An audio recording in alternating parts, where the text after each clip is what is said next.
A ver, pensemos en esto. Hay un montón de fuerzas invisibles que literalmente le dan forma a nuestro mundo, desde lo que comemos y bebemos hasta la tecnología que nos transporta. Pero, ¿cómo controlamos algo que ni siquiera podemos ver? Pues hoy vamos a descubrir los ingeniosos instrumentos que nos permiten dominar una de las fuerzas más importantes de toda la industria. En serio, detengámonos un poquito a pensar en esto. Es una fuerza que está por todas partes, metida en procesos industriales súper críticos que nos impactan todos los días, aunque casi nunca nos demos cuenta de que está ahí. Así es, la presión. Una palabra simple pero que esconde un poder enorme. Y créanme, es absolutamente esencial. Es la fuerza que se aplica sobre una superficie. Y el día que aprendimos a medirla con precisión, bueno, eso cambió por completo las reglas del juego para la ingeniería y para todo lo que fabricamos. Muy bien, ahora sí vamos a entrarle de lleno al tema, porque antes de hablar de cómo medimos algo, es clave entender por qué es tan importante hacerlo. O sea, por qué dedicarle tanto ingenio a ponerle un número a esta fuerza.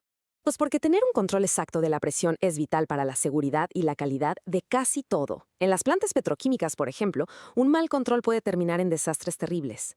En la comida es lo que garantiza que nuestro refresco o cerveza favorita siempre sepa igual. Y en la industria farmacéutica, ni se diga, es clave para crear medicamentos que sean seguros y que funcionen.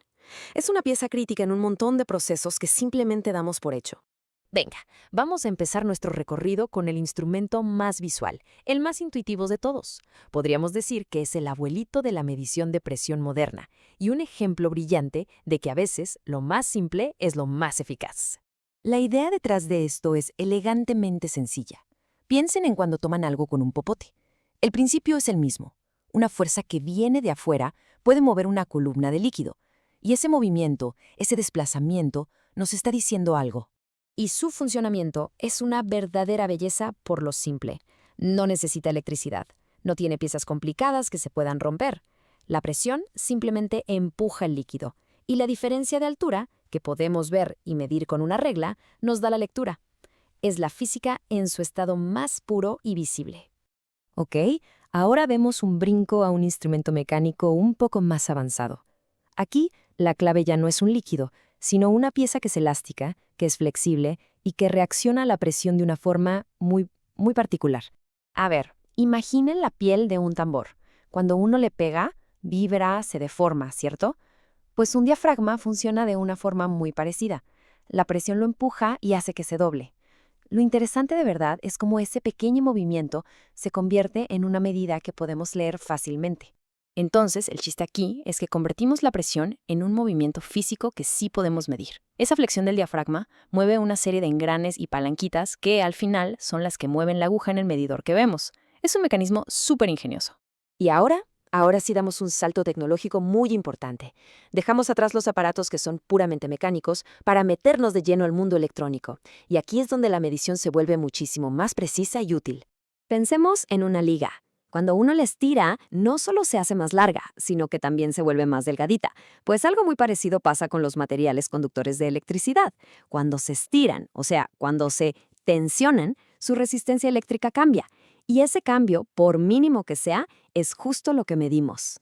Esto es un ejemplo perfecto de cómo pasamos a la era moderna. Ya no estamos observando un movimiento grande y visible. Ahora medimos un cambio eléctrico pequeñísimo. Para eso se usa un transductor, que básicamente es un dispositivo que convierte un tipo de energía en otro. En este caso, convierte esa tensión física, casi invisible, en una señal eléctrica que ya podemos leer, guardar y analizar en una computadora. Y aquí se ve clarísimo el antes y el después. El manómetro es directo, es visual. El medidor de tensión es indirecto, pero es increíblemente poderoso. Su señal eléctrica nos abre la puerta a poder automatizar procesos, a poner alarmas, a tener control por computadora. Todo eso es algo impensable con un simple tubito con líquido. Ok, hasta ahora hemos hablado de medir la presión cuando hay presión. Pero ¿qué pasa cuando queremos medir lo contrario? O sea, su ausencia casi total. Para medir el vacío necesitamos un instrumento con una estrategia completamente diferente. La verdadera genialidad del medidor McLeod es que toma una presión tan, pero tan baja que es casi imposible de medir directamente, y la hace visible. ¿Y cómo lo logra? Pues concentrándola. Es un truco brillante, de verdad. Es como tomar un susurro que nadie puede oír y amplificarlo hasta que se convierta en una voz súper clara. Al reducir el volumen de una forma tan drástica, la presión aumenta hasta un nivel que un manómetro sencillito ya puede medir sin problemas. Al final de todo este recorrido, pues queda más que claro, ¿no? Estos instrumentos, desde el más simple hasta el más complejo, son verdaderos héroes ocultos. Son como los sentidos que le permiten a toda nuestra industria funcionar con la seguridad y la precisión que necesita. Y para que nos quede súper claro, aquí tenemos el resumen de nuestro viaje. 4 instrumentos, 4 principios súper ingeniosos. Empezamos con el manómetro y su simpleza visual de mover un líquido. De ahí pasamos al diafragma, que usa la flexibilidad mecánica. Luego dimos el gran salto al electrónico con el medidor de tensión y su señal eléctrica. Y al final exploramos ese truco genial de compresión de gas del medidor MacLeod. Cada uno es una solución elegante para un problema de medición muy específico. Ya vimos cómo logramos dominar y ver la presión, pero la ciencia y la tecnología pues nunca se detienen.